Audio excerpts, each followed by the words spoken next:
Hello everybody, getting ready to do lesson 13.4 part 1 grade 6 math today.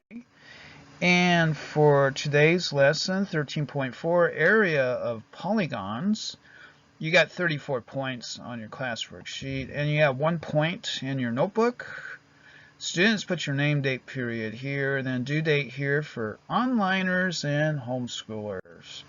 And today's bell work, teachers and students, find the area of the figure, find this area here, and then area of triangles, find the area of the triangle, and give your students about 3 minutes, teachers. See you in 3.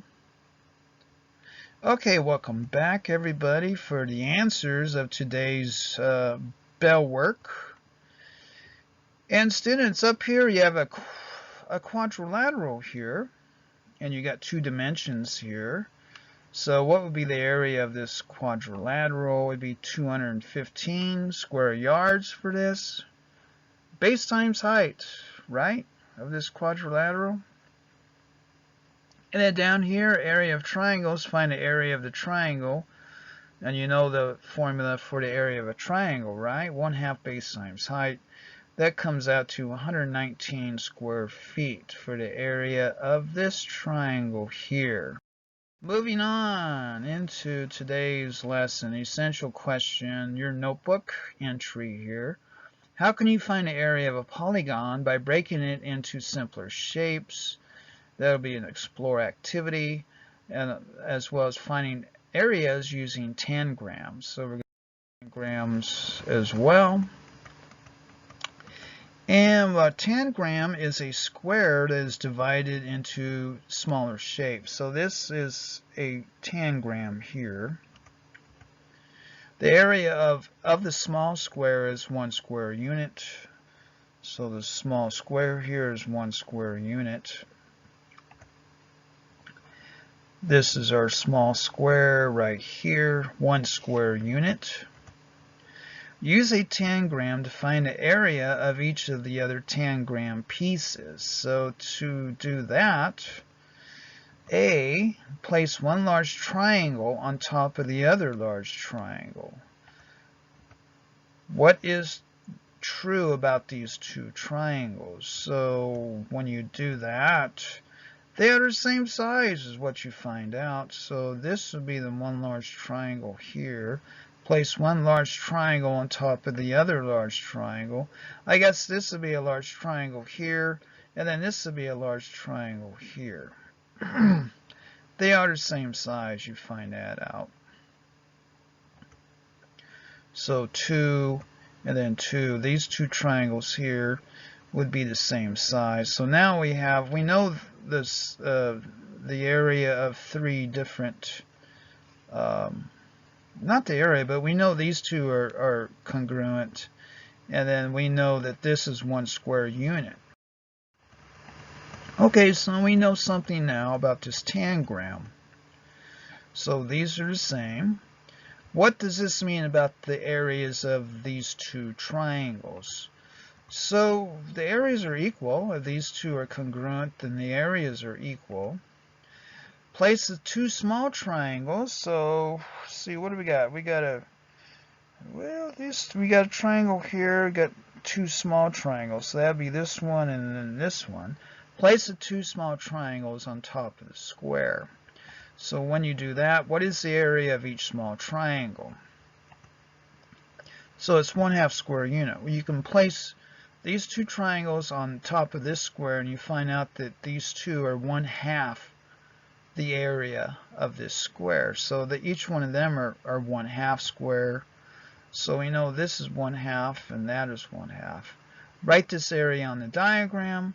So this is 1/2 and then this is 1/2. So we know these 5 objects, these 5 polygons. We don't know these 2 yet.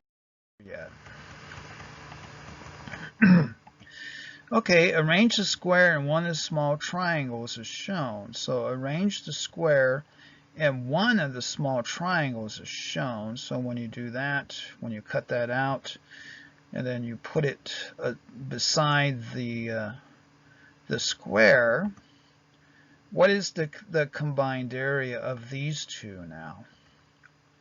This is 1/2. So the area would be 1 1/2 square units. When you add this and this, you get 1 1/2 square units. Place the parallelogram and the other small triangle on top of the combined square and triangle. Okay, so here is the triangle, and then here's the parallelogram. So they add up to the same area as the original square and the small triangle. 1/2 here, 1 and 1/2 there. So we have we have 1/2 here, 1/2. So that'd be 1 and 1/2, right? When you do that. So what is the area of the parallelogram? Explain. So again, we did that, 1 and 1/2. And then here is the triangle here. That takes up 1/2. And this provides for the parallelogram to fit in right here. So we know the parallelogram is this area and this area together. So it's 1 square unit, because this is 1/2. What's left over from this other triangle is 1/2, plus 1/2 of the other small triangle. The parallelogram and one small triangle make the same shape as a square and one small triangle. So the square and the parallelogram have the same area. Little did we know that, but now we know that. Okay, once we know that, right here, so the parallelogram is down here. This would be the parallelogram. Okay, so to reflect on what we've been doing here, complete the rest of the diagram by filling in the remaining areas. Explain how you found your answers. So we know this is 1/2, and we know this is 1/2.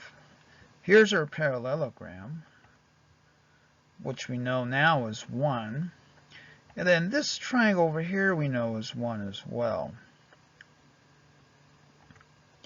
So a sample answer to this question: the area of medium triangle equals area of two small triangles. Area of large triangle equals area of square and two small triangles. So that would be something that we have found from our investigation. So that's cool. Finding areas of polygons. You can find areas of polygons by breaking the polygons into smaller shapes. Then you can apply area formulas you already know. So let's get into one of these now. Example 1, find the area of each polygon. So we have this polygon here. Step 1, draw a horizontal line segment on the diagram that divides the polygon into a rectangle and a triangle. Here's a rectangle, then here's a triangle up there. That's step 1. Step 2, find the area of the rectangle. We need to find the area of this rectangle here. So how do we do that? So A equals base times height, so it'll be 16 times 7, 16 times 7 equals 112 square centimeters for this rectangle here. And that is your lesson 13.4 part 1 of grade 6 math. Animated PowerPoint Math Video, AOL.com for questions or course materials. Thank you very much.